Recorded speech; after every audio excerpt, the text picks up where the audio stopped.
যদি আজ এই ভিডিও কোনোভাবে আপনার সামনে এসে থাকে একেবারেই এড়িয়ে যাবেন না, বিকজ আজকে আপনাকে বলবো যে আপনার জীবনে এই মুহূর্তে কোন কথাগুলো জেনে নেওয়া দরকার। এই মুহূর্তে আপনার জীবনে কি আসতে পারে এবং সেগুলো থেকে আপনার কি সাবধানতার প্রয়োজন আছে। তো প্রথম কার্ড এখানে এসে গেছে দ্য এমপ্রেস কার্ড। যারা এখনো পর্যন্ত সেলফ লাভ শুরু করবেন বলে ভাবছেন তাদেরকে বলা হচ্ছে একান্তই কিন্তু সেলফ লাভে আসতে।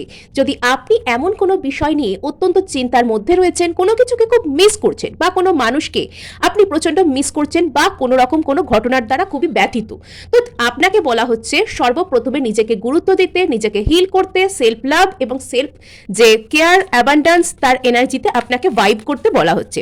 সো এখানে নেক্সট আমরা দেখে নিচ্ছি। ওকে, তো এখানে আপনাকে আপনার জীবনে একটা ব্যালেন্স আনতে বলা হচ্ছে। আপনার জীবনে একটা ব্যালেন্সের অত্যন্ত দরকার। তো যে ব্যক্তিকে আপনি খুব মিস করছেন সেই ব্যক্তির সাথে একটি রিইউনিয়ন বা একটি পুনর্মিলনের যে এনার্জি সেটাও কিন্তু এখানে দেখতে পাওয়া যাচ্ছে।